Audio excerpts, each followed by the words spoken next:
Hi students, I hope my students are very good. Take care yourself everyone. Okay, very good. Stay home, stay safe, stay healthy everyone. வெளியில் செல்லும்போது கட்டாயமாக கவசம் அணிந்து செல்வோம். மூக்குவாய் நன்றாக மூடியிருப்பதை உறுதிப்படுத்திக் கொள்வோம். மேலும் மக்கள் நெருக்கம் அதிகம் உள்ள இடங்களுக்கு அவசியமின்றி செல்வதை தவிர்த்திடுவோம். மாணவர்களே, பாதுகாப்பாக இருப்போம். Okay, good. In this video we are going to learn 7th standard term 2 English. Unit 1, Prose 1, Adventures of Don Quixote. அதாவது வண்டர்ஃபுல்லான இமேஜினேஷன் ஸ்டோரியை நாம் பார்த்துருந்தோம் இல்லையா? S, good. ஸோ இன்றைக்கு நாம் என்ன பார்க்க போகிறோம்னா இந்த ப்ரோஸுடைய கொஷின் அண்ட் ஆன்சர் செஷன் தான். Go to page number 91, read and understand session தான் நாம் இப்போ பார்க்க போகிறோம். இந்த செக்ஷனில் நாம் ஃபர்ஸ்ட்டாக பார்க்க இருக்கக்கூடியது ஆன்சர் த ஃபாலோயிங் கொஷின்ஸ்.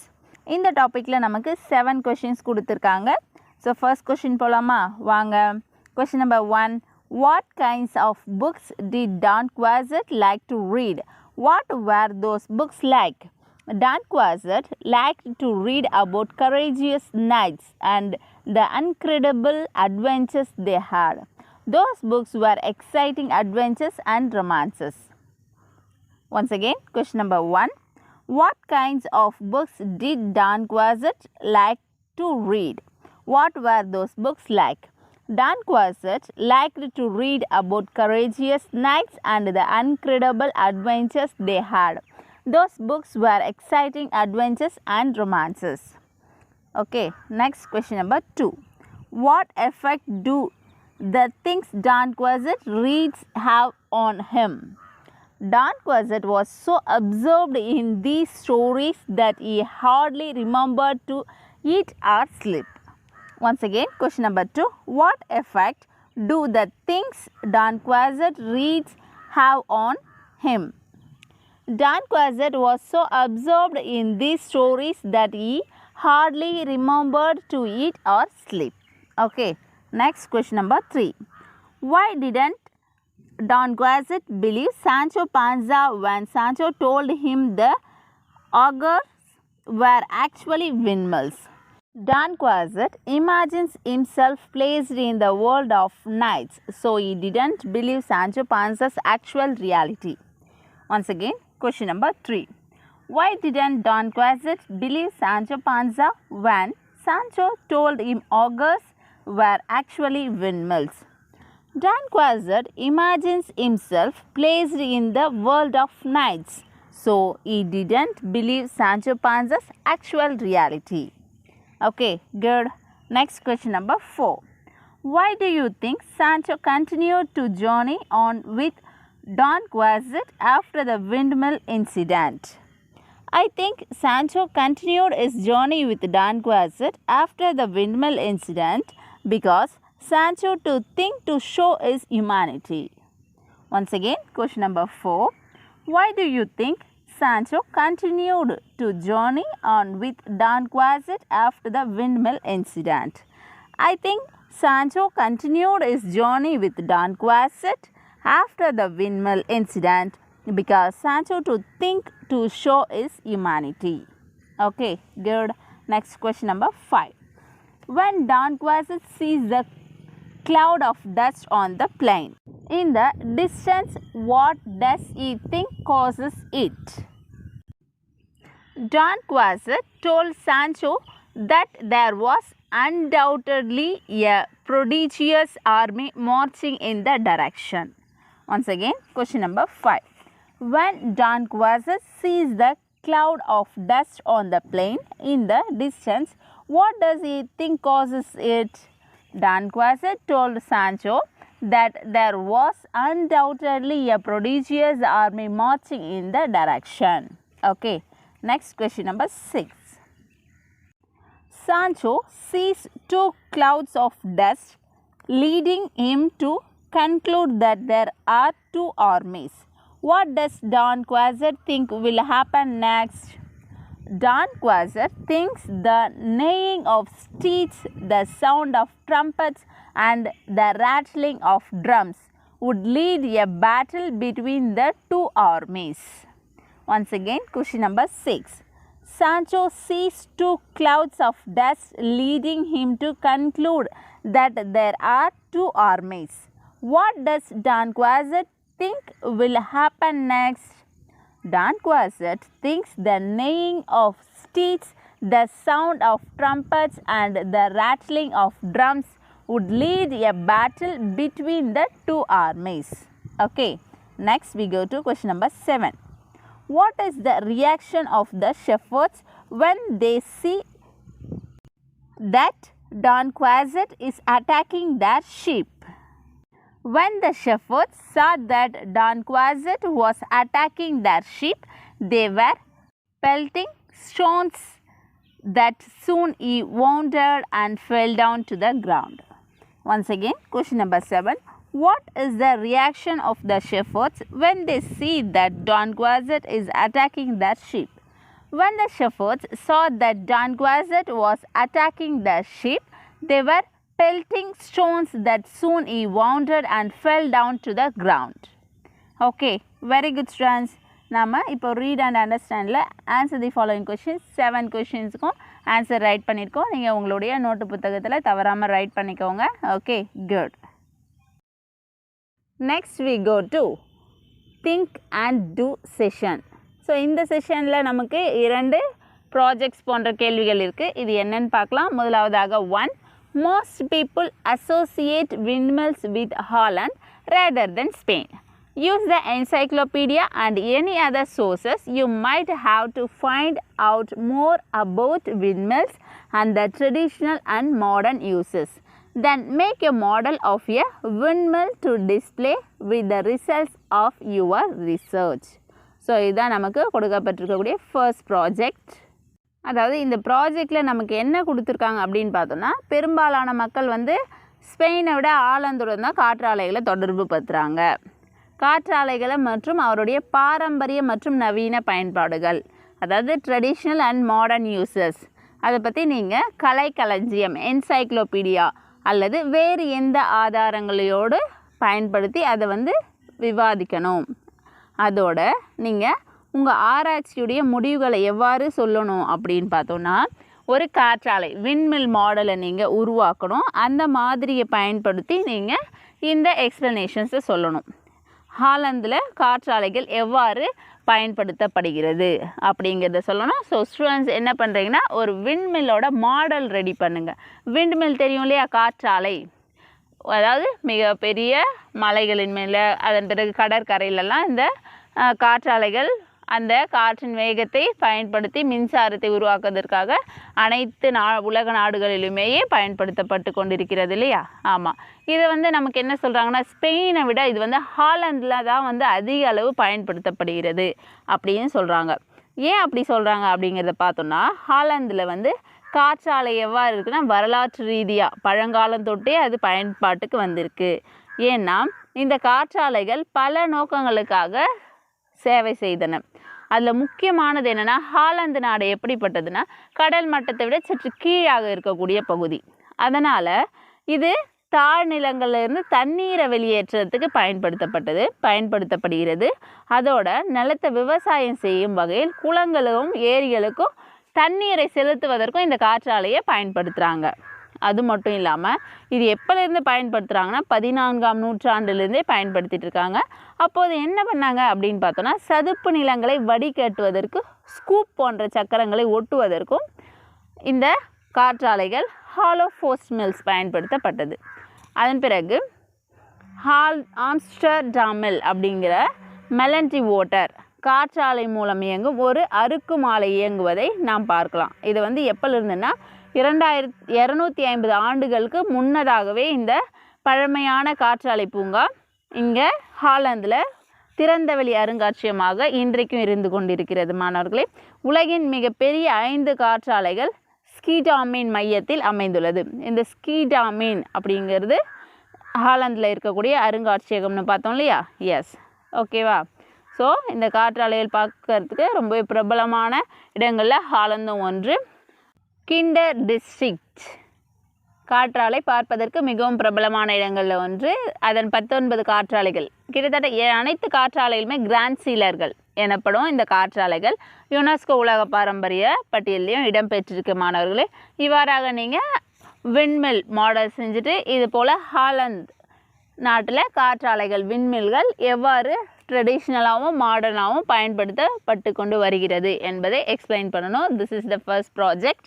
அடுத்ததான் நம்ம இரண்டாவதாக நமக்கு என்ன ப்ராஜெக்ட் கொடுக்கப்பட்டிருக்கு அப்படிங்கிறத பார்க்கலாம். Draw a design of a boat that skims trash off the surface of a river, lake or ocean. Label the parts and give your invention a catchy name. First, what kind of vessel could do the job? What parts would it have? How would it move? How could it tell the difference between trash and the other objects such as animals and seaweed?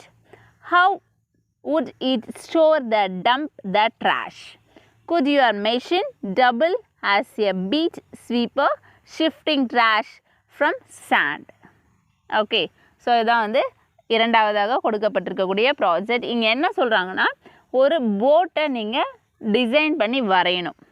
ஒரு போட்டை நீங்கள் வரைய போகிறீங்க. அந்த designing எப்படிப்பட்டதாக இருக்கணும்னா, நீரின் மேல் இருக்கக்கூடிய ஆறு, ஏரி, கடல் இது போன்ற நீரின் மேல் இருக்கக்கூடிய ட்ராஷ் ஆஃப், ஸ்கிம்ஸ் ட்ராஷ் ஆஃப்னா அந்த கழிவுகளை எல்லாம், அதாவது வேஸ்டேஜஸ்லாம் இருக்கும் இல்லையா, பேப்பர்ஸ், இது தேவையில்லாத பிளாஸ்டிக்குங்க, இந்த கழிவுகளை எல்லாம் நீரின் மேற்பரப்பில் மிதக்கக்கூடியதெல்லாம் க்ளீன் பண்ணக்கூடிய, அதையெல்லாம் அந்த கழிவுகளை எல்லாம் அப்படியே அந்த போட் கொண்டு போனோன்னா அதெல்லாம் அப்படியே அந்த போட் அப்சர்வ் பண்ணி க்ளீன் பண்ணணும் அந்த ரிவரோட சர்ஃபேஸை.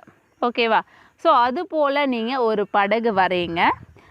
வரைந்து விட்டு அந்த படகோட பார்ட்ஸ் எல்லாம் குறிப்பிடுங்க. ஓகே, இந்த படகுக்கு ஒரு அழகான கண்கவர்ச்சியான ஒரு நேமை கொடுங்க, அழகான ஒரு பெயரை குறிப்பிடுங்க. ஸோ இது உங்களுடைய கண்டுபிடிப்பாக இருக்கணும். ஸோ இதில் நீங்கள் என்னெல்லாம் சொல்ல இருக்கிறீங்க அப்படின்னு பார்த்தோன்னா, what kind of vessel could do the job, அதாவது எந்த வகையான கப்பல் வேலையை செய்ய முடியும், அந்த படகு நீங்கள் வரையக்கூடிய அந்த படகு எந்த வகையான கப்பல் வேலையை செய்ய முடியும். அடுத்ததாக வந்து what parts would it have, அதனுடைய பாகங்கள் என்னென்ன, அது என்னென்ன பாகங்களை பெற்றிருக்கோம். ஹவு would it move, அது எவ்வாறு நகரும். How could it tell the difference between trash and other objects such as animals and seaweed, அதாவது இந்த போட் வந்து ட்ராஷ் குப்பைகளுக்கும் பிற பொருட்களுக்கும் எவ்வாறு வித்தியாசத்தை கண்டறியும். எப்படின்னா, இப்போது கடல் விலங்குகள் இருக்கும், கடற்பாசிகள் இருக்கும், இதற்கும் தேவையற்ற கழிவுகள் தான் இவைகளை நாம் எடுக்கணும் அப்படிங்கிற வித்தியாசத்தை அது எவ்வாறு கண்டறியும். How would it store and dump the trash, அது அந்த சேகரித்த அந்த வேஸ்டேஜஸ் எல்லாம் எப்படி வந்து ஸ்டோரேஜ், எந்த பாகத்தில் அது ஸ்டோரேஜ் பண்ணி வச்சுக்கும். அடுத்த வந்து could your machine double set as beach sweeper shifting trash from sand. Okay, so இந்த படகானது கடற்கரையில் இருக்கக்கூடிய அந்த கழிவுகளை துடைக்கக்கூடிய இயந்திரமாகவும் செயல்படுமா, மணலிருந்து குப்பைகளை எல்லாம் எடுக்கக்கூடிய ஒரு இயந்திரமாகவும் இயங்குமா என்பதையெல்லாம் நீங்கள் வரையக்கூடிய அந்த டிசைன் ட்ராயிங் இருக்கு இல்லையா, அதிலிருந்து நீங்கள் தெரியப்படுத்தணும். ஸோ இதை வந்து இரண்டாவது ப்ராஜெக்ட். ஸோ ஃபர்ஸ்ட் ப்ராஜெக்ட் என்னென்னா, விண்ட்மில் மாடல் செய்யணும். அதை வைத்து ஹாலந்தில் traditional and modern uses of Holland அப்படிங்கிற ஒரு ஸ்பீச்சை நீங்கள் டிஸ்கஸ் பண்ணணும். அடுத்த இரண்டாவது ஒரு போட்டை ட்ரா பண்ணி வாட்டர் சர்ஃபேஸில் இருக்கக்கூடிய வேஸ்டேஜஸ், ட்ராஷஸ், கழிவுகளை எவ்வாறு அது நீக்கக்கூடியதாக இருக்கும் என்பதை வரைந்து அதை விளக்கணும். ஸோ இதான் திங்க் அண்ட் டூ செஷனில் நாம் பார்க்க இருக்கக்கூடிய இரண்டு ப்ராஜெக்ட். ஸோ இந்த ப்ராஜெக்டை நீங்கள் முயற்சி செய்து கட்டாயம் செய்யுங்க. அவ்வாறு செய்யும்போது உங்களுடைய அறிவு திறனை மென்மேலும் மெருகேற்றி கொள்ள முடியும், உங்களாலேயும் முடியும் அப்படிங்கிற ஒரு செயலை செய்வதற்காகத்தான் இந்த திங்க் அண்ட் டூ செஷனில் இந்த இரண்டு ப்ராஜெக்ட்ஸ் கொடுத்துருக்காங்க. ஸ்டூடெண்ட்ஸ் வந்து தவறாமல் இதை ட்ரை பண்ணுங்கள், உங்களால் முடியும் அப்படிங்கிற கான்ஃபிடென்ட்டோடு செய்யுங்க. So you can do it. Okay, good. Next நாம் பார்க்க இருக்கக்கூடியது discuss and answer. Discuss and ஆன்சரில் நம்ம பார்க்க இருக்கக்கூடியது ஒரு டிஃப்ரெண்ட்டான ஒரு topic. To dream the impossible dream, அதாவது Dan Quassett might be seen as not simply crazy in his refusal to see things as they really are, but more like a person who wants to accomplish a greater good and so refuses to compromise his ideals. Examples of such people include Nelson Mandela, Mahatma Gandhi, and Martin Luther King Jr. Discuss with examples and other evidence whether or not they think Quassett deserves to be put in the company of real world idealists or is merely delusional. Okay, so இதான் வந்து discuss and ஆன்சரில் நம்ம பார்க்க இருக்கோம். அதாவது சாத்தியமற்ற கனவை கனவு காண்பது எவ்வாறு? டான் குவாசெட் போல். அதாவது அவருடைய கனவு உலகம் எப்படிப்பட்டதுன்னா, தன்னையும் ஒரு மாவீரராக நினைத்துக்கிட்டு உண்மையான காலத்தில் நடக்கக்கூடிய நிகழ்வுகளை எல்லாம் போர்க்காலங்களில் அவர் ஒரு போர் வீரராக அனைத்து பொருட்களையும் இமேஜின் செய்துக்கிட்டு அவர் தன்னுடைய வீரத்தை வெளிப்படுத்துறதா காட்டினாங்க இல்லையா ஸ்டோரியில், அந்த இமேஜினேஷன் ஸ்டோரியில். எஸ், அதை வந்து அவர் எப்படிப்பட்டவர் அப்படிங்கிறத நாம் இங்கே விவாதிக்கிறோம். அவர் வந்து ஒரு கிரேசி, ஒரு பைத்தியக்காரத்தனமான ஒரு செயல் செய்கிறத அவரை சொல்லிட முடியாது இல்லையா. எஸ், அவர் வந்து தன்னுடைய வீரத்தை வெளிப்படுத்தணும், தானும் ஒரு மாவீரன் அப்படிங்கிற இமேஜினேஷன் வேர்ல்டுக்கு போகிறார். ஸோ இதை நம்ம எவ்வாறு வந்து டிஸ்கஸ் பண்ணலாம் அப்படின்னு பார்த்தோன்னா, இதை நம்ம Nelson Mandela, Mahatma Gandhi, Martin Luther king போன்ற உதாரணங்களும் அவர் பிற சான்றுகளையும் கொண்டு கூட நாம் இந்த கருத்தை வந்து விவாதிக்கலாம். ஏன்னா இதன் மூலம் பலருக்கு நன்மை ஏற்படும். ஒரு மாவீரன் அப்படின்னா போரிட்டு இந்த உலகத்தையும் உலகத்தில் இருக்கக்கூடிய மக்களையும் காப்பாற்றக்கூடியவர் இல்லையா. ஸோ அந்த மாவீரரால் நன்மையும் கிடைக்குது இல்லையா. எஸ், ஸோ அது போன்றதொரு விவாதத்தை தான் இந்த டான் குவாசெட்ஸ் போன்ற லட்சியவாதிகளுடைய அந்த வெறும் மாயையா அல்லது இது ஒரு பயனுள்ளதா, அந்த மாவீரர்களுடைய மாவீரர்களின் பட்டியலை இணையத்துக்கு அவருக்கு தகுதி இருக்கா அப்படிங்கிறத நம்ம இந்த கேள்வி மூலமாக விவாதிக்க இருக்கோம் ஸ்டூடெண்ட்ஸ்.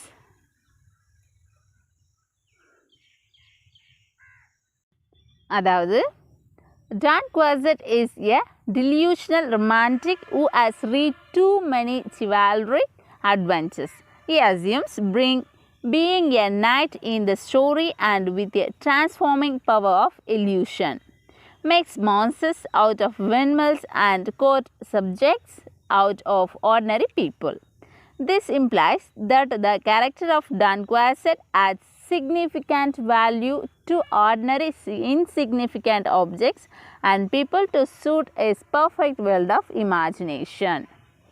அதாவது டான் குவாசெட் ஒரு மாயையான அன்பான, அவர் பல சிவாலிக் சாகசங்களை படித்தார் இல்லையா. ஆமாம், அந்த மாவீரர்களுடைய சாகச கதைகளை தொடர்ந்து படித்துகிட்டே இருந்தார். அவர் கதையில் ஒரு மாவீரராகவும் அந்த மாயையின் மற்றும் சக்தியுடன் அவர் வந்து தான் வந்து ஒரு மாவீரனாக தன்னை நினைத்து கொண்டு அந்த கற்பனையான உலகில் அவர் தன்னை மாற்றிக்கிட்டார். அந்த காற்றாலைகள்லாம் அவருக்கு எப்படி தெரியுதுன்னா அரக்கர்களாகவும் தெரியுது. சாதாரண மக்களை என்ன பண்ணுறாரு, நீதிமன்ற பாடங்களையும் உருவாக்குறாரு. ஸோ இது போன்ற ஒரு மாயையை அவர் கிரியேட் பண்ணுறாரு. டான் குவாசெட் அந்த கதாபாத்திரம் சாதாரண முக்கியமற்ற பொருள்களையெல்லாம் மற்றும் மனிதர்களை கணிசமான மதிப்பை அவரது கற்பனை உலகத்திற்கு ஏற்றவாறு சேர்க்கிறது என்பதை இது குறிக்கிறது. அவர் சாதாரண ஒரு பொருட்களை பார்ப்பதையெல்லாம் வந்து மதிப்பு மிக்க பொருட்களாக, இப்போ பாருங்கள், அந்த டஸ்ட் ஆஃப் கிளவுட்ஸ் என்ன நினச்சார், ஒரு மிலிட்ரி பெட்டாலியனோட மார்ச் அப்படின்னு பார்த்தார் இல்லையா. எஸ், ஸோ இது போன்ற அந்த கற்பனைகள்லாம் வந்து ரொம்பவே அற்புதமாக இருந்தது என்பதை நாம் இந்த பாடத்தின் மூலமாக, இந்த பகுதி மூலமாக நம்ம விவாதிக்கிறோம் மாணவர்களே, மேலும் அறிந்து கொள்கிறோம். Okay, good. ஓகே, நாம் ரீட் அண்ட் அண்டர்ஸ்டாண்ட் செஷனில் 3 பார்ட்ஸ் இருந்தது இல்லையா. Answer the following questions, think and do, discuss and answer. Okay, நாம் இந்த Don Quixote adventures of Don Quixote ஸ்டோரியை டிஸ்கஸ் பண்ணி இது ஃபுல் பர்ஃபெக்ட் இமேஜினேஷன் ஸ்டோரி அப்படிங்கிறத தெரிஞ்சுக்கிட்டோம். ஓகே, ஸோ இந்த கொஷின்ஸ்க்கான ஆன்சர்ஸ்லாம் ரைட் பண்ணிக்கோங்க. அதோட கொடுக்கப்பட்டிருக்கக்கூடிய 2 ப்ராஜெக்ட்ஸையும் தவறாமல் செய்யுங்க. Okay, fine students, this is very useful video for my students. Okay, like our video and also share our video to your friends. உங்களுடைய நண்பர்களுக்கு நீங்கள் ஷேர் செய்யும்போது அவர்களும் இந்த 7 கொஷின்ஸ்க்கான ஆன்சர்ஸையும் ரைட் பண்ணிப்பாங்க. அதோட 2 ப்ராஜெக்ட் ஒர்க்ஸையும் முயற்சி செய்து முடிக்க பார்ப்பாங்க. அவங்களுக்கும் ஒரு நல்ல ஒரு எக்ஸ்பீரியன்ஸாக இந்த மாடல் செய்கிறது இருக்கும், ட்ராயிங் வரைகிறது இருக்கும். ஸோ தவறாமல் ஷேர் பண்ணுங்கள். ஓகே, அதோட நம்முடைய ஸ்ரீ அர்ச்சனா எஜுகேஷனல் அகாடமி சேனலை யாரெல்லாம் சப்ஸ்கிரைப் பண்ணாமல் இருக்கீங்களோ அவங்களாம் சப்ஸ்கிரைப் பண்ணிக்கோங்க. சப்ஸ்கிரைப் பக்கத்தில் இருக்கக்கூடிய பெல் ஐக்கானை கிளிக் செய்து ஆல் அப்படிங்கிற ஆப்ஷனையும் ப்ரெஸ் செய்து வைத்து கொண்டீர்கள் என்றால் நான் போடக்கூடிய வீடியோஸுடைய நோட்டிஃபிகேஷன்ஸ் உங்களுக்கு உடனடியாக கிடைத்துவிடும். ஸ்டூடெண்ட்ஸ், நீங்களும் பாடங்களையும் வினா விடைகளையும் உடனடியாக அறிந்து கொள்ள முடியும், எழுதி கொள்ள முடியும். Okay, very good. Stay home, stay safe, stay healthy every one. வெளியில் ஆரோக்கியமான உணவுகளை எடுத்துக்கொள்வோம், ஆரோக்கியமாய் வாழ்வோம். Okay, very good. Thank you so much, all of you.